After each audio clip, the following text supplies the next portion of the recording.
Queridos, Dios les bendiga, qué lindo estar juntos un domingo más, disfrutando de la palabra de nuestro buen Dios.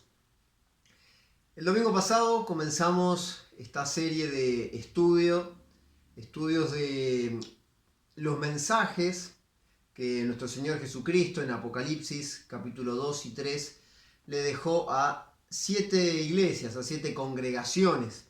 El domingo pasado nuestro hermano Ian nos introdujo y este domingo vamos a continuar con estos estudios y vamos a comenzar específicamente con el estudio a la primera de estas congregaciones, a la congregación que estaba en la ciudad de Éfeso.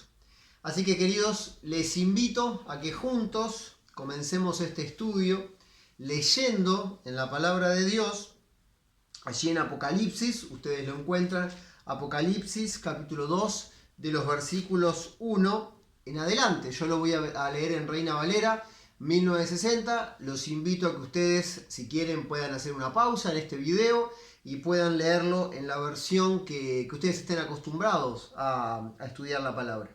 Dice así: escribe al ángel de la iglesia en Éfeso, el que tiene las 7 estrellas en su diestra, el que anda en medio de los 7 candeleros de oro, dice esto: yo conozco tus obras y tu arduo trabajo y paciencia, y que no puedes soportar a los malos. Y has probado a los que se dicen ser apóstoles y no lo son, y los has hallado mentirosos. Y has sufrido y has tenido paciencia y has trabajado arduamente por amor de mi nombre y no has desmayado. Pero tengo contra ti que has dejado tu primer amor. Recuerda, por tanto, de dónde has caído y arrepiéntete y haz las primeras obras. Pues si no, vendré pronto a ti y quitaré tu candelero de su lugar, si no te hubieres arrepentido. Pero tienes esto, que aborreces las obras de los nicolaitas, las cuales yo también aborrezco. El que tiene oído, oiga lo que el Espíritu dice a las iglesias.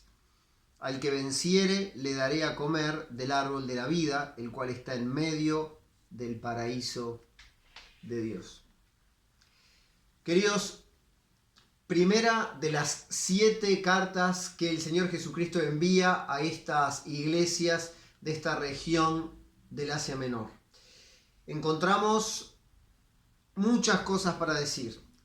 Por eso la idea de acompañarme con esta presentación, para que nos guíe, para que justamente administre nuestros tiempos y que todo lo que el Espíritu puso en mí para comentar con ustedes en esta mañana pueda ser dicho en el tiempo que me dieron para que se pueda hacer. Queridos, una vez más, Dios les bendiga. Vamos arriba, donde estén, en su casa, en el auto, en el celular, donde sea. Que el Señor nos bendiga con este mensaje. Estamos convencidos de que Él va a hacer algo en nosotros en esta mañana.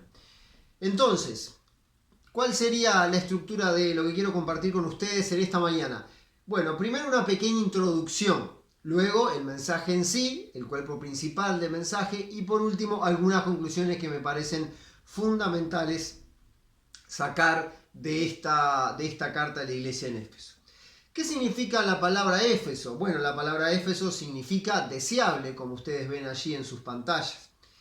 Describe el primer siglo de la iglesia, que se fue caracterizado por un profundo amor, un ardiente celo por Cristo y una inflexible oposición a los falsos maestros y a las doctrinas erradas que bombardearon la iglesia de ese primer siglo. A mí me gustaría ver con ustedes, un poquito antes de introducirnos en el mensaje espiritual, digamos, contextualizar este mensaje estudiando un poquito la ciudad, estudiando la iglesia que se formó en esta ciudad y estudiando también la carta en sí misma, con una estructura que nos va a ayudar a definir algunas cosas que ojalá, queridos, sean de aplicación para nuestra vida. Entonces, el contexto, la ciudad, veremos un poquito la ubicación, la economía, la sociedad, la religión, y la iglesia, cuando se fundó, quiénes fueron sus maestros, algo de la historia, y por último nos introduciremos en la carta en sí. Bueno, vamos a la ciudad. Tuvimos con mi esposa la oportunidad de estar en las ruinas de la ciudad de Éfeso en el año 2010. impresionante. Uno se sentía 2000 años antes. El grado de conservación, esas calles majestuosas por los que en algún momento caminó algún emperador romano, y también lo hizo el apóstol Pablo, entre otros hermanos nuestros en la fe. Aquella biblioteca de 2 pisos, aquel impresionante anfiteatro para miles y miles de personas. Los restos de aquel templo, de aquella diosa que tanto ellos idolatraban, que era Diana de los Efesios, como le llama el libro de los Hechos. Ubicación de esta ciudad, bueno, actualmente está en el país que conocemos como Turquía. Importancia, bueno, la importancia de la ciudad de Éfeso era superlativa, era una ciudad que tenía de todo, una sociedad muy culta, económicamente hablando, muy poderosa, era la capital de esa provincia romana del Asia, tenía un puerto que era el principal de esa zona y que eso le generaba mucho comercio, mucho comercio de personas, de mercaderías. Estaba dentro de lo que se conocía como la ruta comercial hacia Mesopotamia. En cuanto a la economía, bueno, algo ya dije, una economía poderosa, personas pudientes, económicamente hablando, una clase media y alta. Había mucho turismo por varios motivos. Había siempre mucho trasiego de personas, no solamente por temas del imperio, sino también por turismo, literalmente, religioso o que tenía que ver con las creencias de ese entonces, como les decía a ustedes hace un rato, especialmente por el templo de Artemis o Artemisa, como hay algunos textos que la llaman de las dos maneras, a esta diosa de la fertilidad o de la prosperidad, como también se le conocía, y de la cual nos habla Hechos capítulo 19. Hay algo interesante de esta ciudad, que es que quizá haya tenido en ella el primer banco de la historia de la humanidad. Es algo que no está 100% claro, pero probablemente haya sido de esa manera. Bueno, tenían un teatro, tenían diferentes atracciones que realmente, valga la redundancia, le hacían una ciudad atractiva para aquellos que comercializaban, que estaban de paso, autoridades. Esta era la ciudad de Éfeso, de las cuales hoy se fue mudando, es cierto decir también que ocupó diferentes lugares, pero hoy tenemos las ruinas allí en el país de Turquía. En cuanto a la religión o a la fe, aunque mucho de ello era con dioses paganos, ¿verdad? Bueno, estaba este templo que se relata su existencia allí en el capítulo 19 de Hechos de los Apóstoles. Era famoso también, esta ciudad era famosa por el culto al emperador, lo cual atraía muchísimas personas. Y era conocida también, y esto es importante decirlo, porque en este contexto vivían esos hermanos que tantas cosas, tantas virtudes, esta carta resalta de ellos, ¿verdad? Vivían en medio de algo de una sociedad con mucho ocultismo, con ritos inmorales, y también es bueno decir y recordar, en medio de ritos que tenían que ver con prostitución, de aquellos ritos relacionados con como decía hace un rato, con Diana de los Efesios, que era parte muy importante de los cultos que se llevaban a cabo en aquel entonces. La iglesia, bueno queridos, la iglesia fue fundada, según lo que nos dice Hechos, capítulo 19, y ahí me gustaría leer algún versículo con ustedes rápidamente. En Hechos 19, en los versículos 8 a 10, se nos dice lo siguiente. Estoy en Apocalipsis, vamos al libro de Hechos. Ahí se nos relata la linda historia de cómo el apóstol Pablo, en uno de sus viajes misioneros, pasa por esa zona. Dice así la palabra de Dios. Hechos capítulo 19, versículo 8. Pido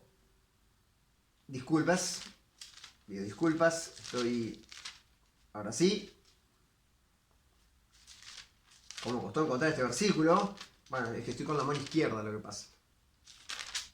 Ahora sí, Hechos 19:8 dice: y entrando Pablo en la sinagoga, habló con denuedo por espacio de 3 meses discutiendo y persuadiendo acerca del reino de Dios. Esto ya en la ciudad de Éfeso, unos versículos antes, dice el 1, aconteció que entre tanto que Apolos estaba en Corinto, Pablo, después de recorrer las regiones superiores, vino a Éfeso y hallando a ciertos discípulos, bueno, allí le habló del bautismo del Espíritu Santo, ellos respondieron el bautismo, el de Juan, ¿verdad? Cuando oyeron esto, fueron bautizados en el nombre del Señor Jesucristo. Y ahí comienza el relato de los primeros hermanos que se convierten al Evangelio del Señor Jesucristo en esta ciudad de Éfeso.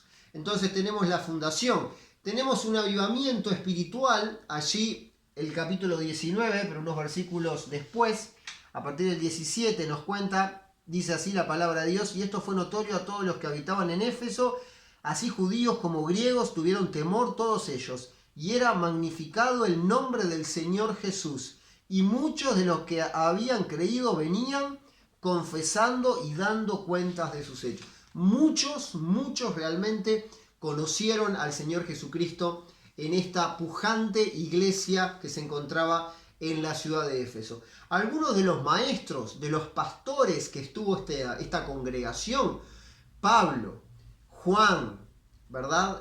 Aquila, Priscila, Apolos, como leímos hace unos segunditos. Timoteo también fue encomendado por Pablo a estar en esta iglesia. Y uno dice que sana envidia, ¿no? Si me permiten la expresión, aunque nosotros por supuesto que también tenemos mucho por lo cual agradecerle a Dios por los maestros que ha puesto y pastores que ha puesto en nuestras vidas y en nuestra congregación.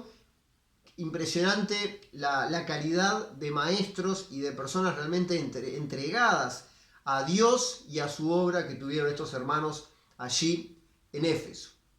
Méritos. Yo quería poner esto puntualmente porque realmente los méritos se hacen notar de esta iglesia. Y qué bueno hacer énfasis también en las cosas buenas. En una congregación ejemplar, vemos que Pablo, cuando les escribe, les resalta varias de sus acciones ejemplares hacia otras congregaciones. Por ejemplo, el amor que se tenían entre ellos. Efesios capítulo 1. Sufrió una gran persecución esta congregación.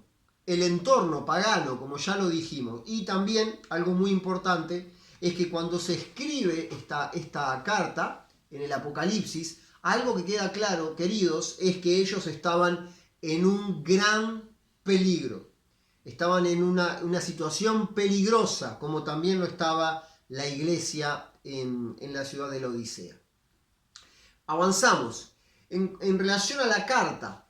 Bueno, en relación a la carta a mí me gustaría decirles, queridos, 2 o 3 cosas importantes. Bueno, algo, digamos, estructural. Es una de las 7 cartas que nos presentan estos capítulos del Apocalipsis. Otra cosa importante, el nivel de aplicación.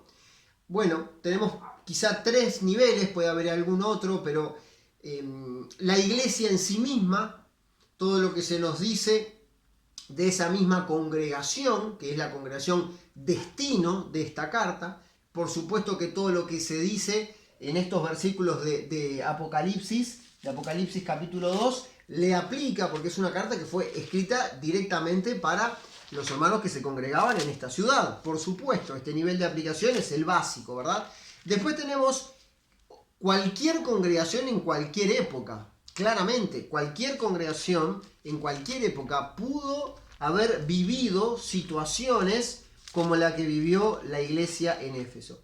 Y por último, el tercer nivel de aplicación tiene que ver con un estudio que se ha hecho en relación a que la iglesia del Señor Jesucristo, a partir de su ascensión, ha pasado por diferentes etapas.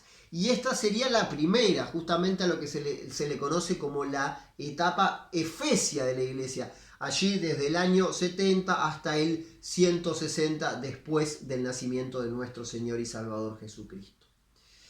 ¿Cómo se caracterizó esta etapa de la iglesia, que se conoce como la etapa efesia? Bueno, ministerios ardientes y compasivos, basados en las personas, en sus necesidades, en demostrar el amor de Dios y del Señor Jesucristo, le dio paso a una etapa donde lo que dominó a la iglesia fue una religión institucional, formal e impregnada en cosas que no eran el amor, como sí había sido hasta ese momento. Pasemos al mensaje en sí que la palabra nos deja. Vamos a estar pensando en el mensajero, en el autor, en los puntos a favor, en el punto en contra que se dice en relación a esta congregación, en el consejo, en una advertencia que se le hace a la iglesia y en la promesa. Ese va a ser nuestro esquema. Yo preguntaba y les pregunto y les dejo, queridos, para que ustedes piensen en esta mañana, qué cosas interesantes que pasaron en esta iglesia. Interesantes en el sentido de reflexionar juntos, ¿verdad? Porque si le pasó a la iglesia de Éfeso, ¿por qué no le puede pasar a la iglesia de la espada? ¿O por qué no le puede pasar a cualquier congregación? Esto tiene que ser, queridos, creo, un motivo de oración, justamente, ¿verdad? Nos tiene que preocupar que esto nos pueda pasar o nos pueda estar pasando en alguna medida. Entonces yo ponía acá, esta congregación supo ser un ejemplo de amor. En Efesios, capítulo 1, le pido que me acompañen. Efesios, capítulo 1, dice el versículo 15, al comienzo de la carta. Por esta causa, también yo, habiendo oído de vuestra fe en el Señor Jesús y de vuestro amor para con todos los santos. Y ahí el relato sigue, ¿verdad? Era una iglesia modelo en cuanto al amor unos a otros, entre los santos, entre los hermanos, pero que claramente ese amor nace del amor que Dios había tenido hacia ellos y por lo tanto el amor de ellos a Dios. Ahí comienza el amor que ellos pueden derramar en otras personas. Yo me preguntaba, ¿se puede estar en actividad sin amor? Y bueno, claramente, lamentablemente sí, es un cuidado que tenemos que tener porque cualquiera de nosotros, individual o colectivamente, podemos estar cayendo en una actividad o un activismo sin amor. Y otro mensaje importante, arrepentirse antes que sea tarde. Bueno, avancemos rápidamente, llevamos unos 17 minutos, así que tenemos que avanzar más rápidamente de lo que lo hicimos hasta ahora. El mensajero, algo que queda claro es que cuando la revelación se da a Juan, lo que se solicita es que alguien lea para que la congregación escuche justamente lo que se tiene que decir, lo que el autor tenía que decirles a estos hermanos. Dice, escribe al ángel de la iglesia en Éfeso. Bueno, hay varias teorías, los hermanos que han estudiado en profundidad estos temas, hablan de que podría haber sido un ángel, es lo menos probable, podría ser un vocero, una persona que fue enviada a que lea justamente esta carta. Estas argumentaciones tienen realmente poco peso y es difícil pensar que haya sido así. Lo más fuerte es pensar que ese concepto ángel, que significa mensajero, venga de ese título tomado desde las costumbres de la sinagoga, donde aquel que ocupaba una responsabilidad neurálgica realmente era el cargo más importante de la sinagoga en cuanto a responsabilidad, en cuanto al nombramiento, en cuanto a todo lo que tenía que ver con el lugar que ocupaba y lo que significaba para las personas, esa persona, ¿verdad?, que estaba en este cargo. Para los demás significaba algo muy, muy importante, algo muy profundo. Esa persona, no cualquiera ocupaba ese lugar. Bueno, que se haya tomado esto como un símbolo y que esto se aplicara a este nuevo concepto para la iglesia, digamos, de ya no estar alrededor de una sinagoga, sino reuniéndose como fue al principio en las casas de los hermanos, ¿verdad? Esta persona era el responsable, el cargo más destacado. Si hoy lo lleváramos a la realidad de la iglesia, no solamente en nuestro tiempo, hace muchos siglos atrás también, bueno, estaríamos hablando de nuestros pastores, de nuestros ancianos, de nuestros obispos, diferentes nombres que utilizan los diferentes grupos de las iglesias evangélicas, protestantes, acá y en otros países, ¿verdad? Así que básicamente podríamos decir que el mensajero que llevó esta carta y que tenía la responsabilidad de leerla, eran aquellas personas que ocupaban un lugar de responsabilidad. ¿Cuál era la responsabilidad? Bueno, justamente enseñar, pastorear a esta congregación de Éfeso. Esto me habla, queridos, de que algo que ya sabemos, que nuestros ancianos, ese rol, esa responsabilidad, ese cargo, esa posición, es una posición de mucha responsabilidad y que realmente tiene que corresponderse con un llamado de Dios. Seguimos adelante. El autor. Bueno, el autor es el Señor Jesucristo. Esto lo sabemos porque así como Él se presenta con diferentes títulos o imágenes en el capítulo 1, lo hace también con estas diferentes formas de llamarse a sí mismo cuando se introduce cada uno de los mensajes a las diferentes iglesias. En este caso, el que sostiene o el que tiene, o el que sujeta las 7 estrellas en su mano, lo dice en Apocalipsis capítulo 1, versículo 16, y también lo dice aquí en el capítulo 2, en los primeros versículos, cuando le escribe a la iglesia en Éfeso, así que el autor, el Señor Jesucristo. Eso de que tiene, que se pasea, bueno, está en participio de presente, que significa que eso es algo constante, que constantemente Él está cuidando, que Él es dueño, Señor, de la iglesia y de las iglesias, las diferentes congregaciones. Esto nos habla del constante cuidado y protección que el Señor Jesucristo tiene con cada uno de nosotros, con su iglesia en todo momento. Bueno, comienzan, como ya leímos hace unos instantes, las virtudes, los puntos fuertes, las cosas que esta iglesia puntualmente estaba haciendo bien y que el Señor Jesucristo realmente los aplaude, alaba, si me permiten, esta expresión, en el sentido de que les expresa su gratitud, les expresa su gratitud en el sentido del ejemplo que podía ser para otras congregaciones, que se los expresa con toda libertad, lo hace el Señor Jesucristo, y habla de algunas virtudes. Bueno, ¿estas virtudes cuáles son? Bueno, por ejemplo, se habla de la conducta, del arduo trabajo, ¿verdad? Habla de que las obras que estaban realizando estos hermanos eran realmente, dice, arduo trabajo, tus obras, y las califica como algo positivo, ¿sí? Qué importante entender que la calificación que hace el Señor Jesucristo de las obras, del actuar, es positiva, ¿verdad? No les está diciendo hacen mal en hacer cosas para los demás. Que quede claro eso, queridos. Otra cosa a favor, la constancia. Se utiliza la palabra perseverancia, paciencia también. Estos hermanos estaban perseverando, tenían constancia en la fe que ellos decían tener. Tenían convicciones, otra cosa muy importante. El Señor allí les decía, no puedes soportar a los malos. Los efesios tuvieron que convivir con personas malas, con personas que querían, con falsos maestros. Ya se los había dicho Pablo. Y cuando les había profetizado que iban a venir de entre ellos mismos lobos rapaces que iban a querer hacerle daño al rebaño.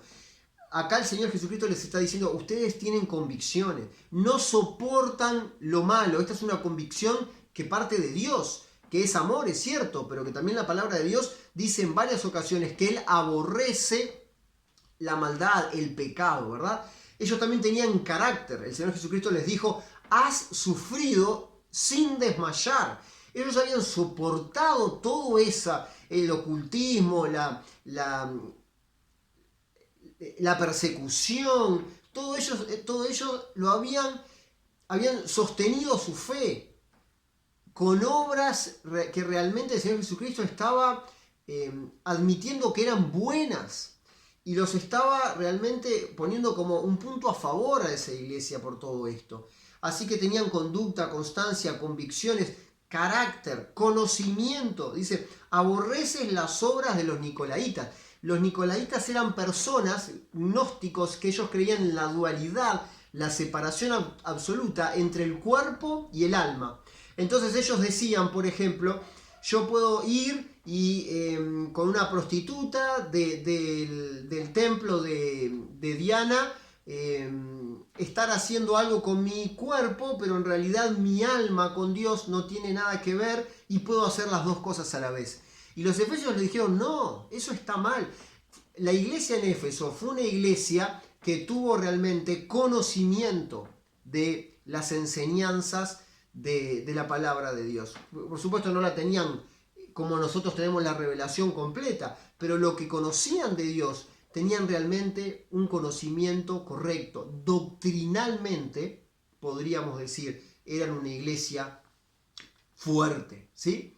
Así que conducta, constancia, convicciones, carácter, conocimiento.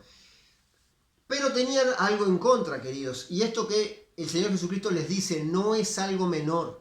No les dice, bueno, pero de a poco lo vamos a ir solucionando.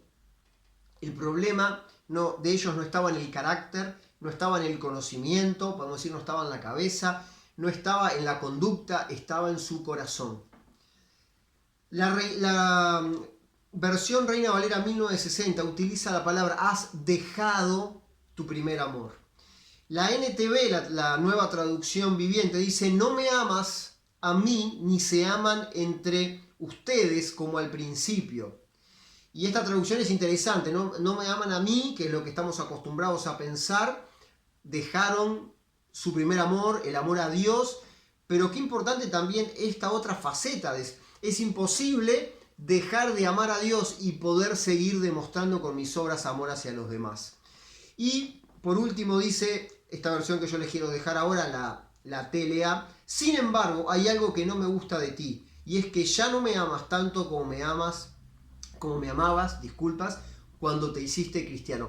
Queridos, esta iglesia está padeciendo de un cáncer que realmente le va a llevar a desaparecer. Lo dice más adelante el Señor Jesucristo.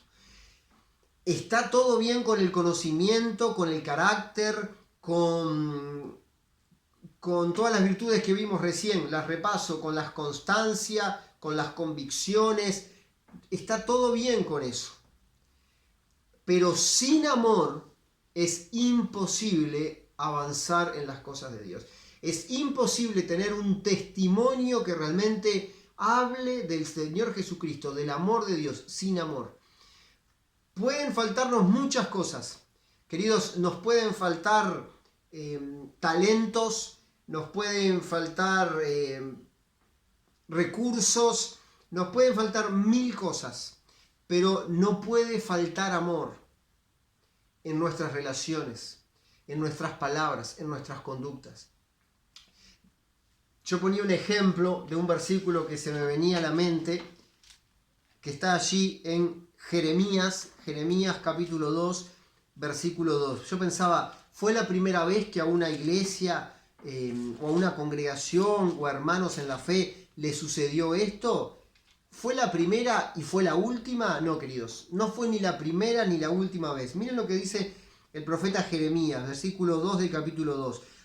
Está hablando Jehová y dice, anda y clama a los oídos de Jerusalén, diciendo, así dice Jehová, es palabra de Dios, me he acordado de ti, de la fidelidad de tu juventud, del amor de tu desposorio, cuando andabas en pos de mí en el desierto, en tierra no sembrada. Queridos, esto ya pasó. Al pueblo de Dios ya le pasó. Dios ya se sintió dejado de lado por su pueblo. Estaba pasando en la iglesia en Éfeso. ¿Nos puede pasar algo así? Cuidado, queridos. En alguna medida en nuestra vida, en nuestras relaciones, en nuestras obras, nos puede estar sobrando convicción, carácter, conocimiento, y nos puede estar faltando amor. Queridos, esto es una reflexión muy importante. Cada uno debería medir justamente la motivación, si está teniendo la motivación correcta en su accionar, en su hablar. En 1 Corintios capítulo 13, Pablo, después de hablar allí en el capítulo 12 de los dones espirituales, nos deja claro algo, querido. Dice, por más que yo dé todo a los pobres, dice, si no tengo amor, no sirve de nada. Primera de Corintios, vamos a leerlo, le invito, queridos, a que lo lean junto conmigo. Primera de Corintios capítulo 13 dice, si yo hablase lenguas humanas y angélicas y no tengo amor, vengo a ser como un metal que resuena o un címbalo que retiñe. Nada, digamos. Y si tuviese profecía y entendiese todos los misterios y toda ciencia, y si tuviese toda la fe de tal manera que trasladase los montes y no tengo amor, nada soy. Y si repartiese todos mis bienes para dar de comer a los pobres, y si entregase mi cuerpo para ser quemado y no tengo amor, de nada me sirve. No está diciendo que no demos a los pobres, está diciendo que cuando demos a los pobres lo hagamos con amor. Que demostremos en nuestras acciones amor. No está diciendo que no digamos algo que por ahí es necesario decir y que va a doler, pero hagámoslo con amor. No está diciendo que no tengamos diferencias entre nosotros, pero hagámoslo con amor. Lo que le está diciendo, queridos, a esta congregación en Éfeso es que ellos están haciendo las cosas con el motivador equivocado, con el estímulo incorrecto. ¿Ustedes recuerdan cuál fue el primer mandamiento calificado, rankeado por el Señor Jesucristo en este número? Amarás a tu Dios con todo tu alma, con toda tu mente, con todo, queridos. Ese es el primer mandamiento. El primer mandamiento no tiene que ver con acciones, no tiene que ver con filantropía, no tiene que ver con nada, es el amor. Podemos seguir poniendo muchos ejemplos, pero tiene que ver con el amor a Dios, que se refleja también entre nosotros. Hay un consejo, queridos, y hay una advertencia cuando avanza este capítulo 2. Lo primero que se le pide a esta iglesia y lo primero que se le aconseja después de haber hecho este diagnóstico tan profundo, tan doloroso de alguna manera también, es lo siguiente. Dice, recuerda, se pide que esta iglesia tenga memoria. Recuerda, por tanto, de dónde has caído y arrepiéntete y haz las primeras obras. El Señor Jesucristo le está diciendo, ustedes, después de haber recibido este diagnóstico, queridos, lo que tienen que hacer es tener memoria. ¿Recuerdan el hijo pródigo? El hijo pródigo tuvo memoria y dijo, allá en la casa de mi padre, ¿cuántos obreros hay que se alimentan y que tienen trabajo? Hizo memoria, entró en sí, tuvo conciencia de sus errores. Se arrepintió, dice que entrando en sí se dio vuelta y comenzó ese camino hacia la casa del Padre. Y esto es, queridos, lo que nosotros tenemos que hacer.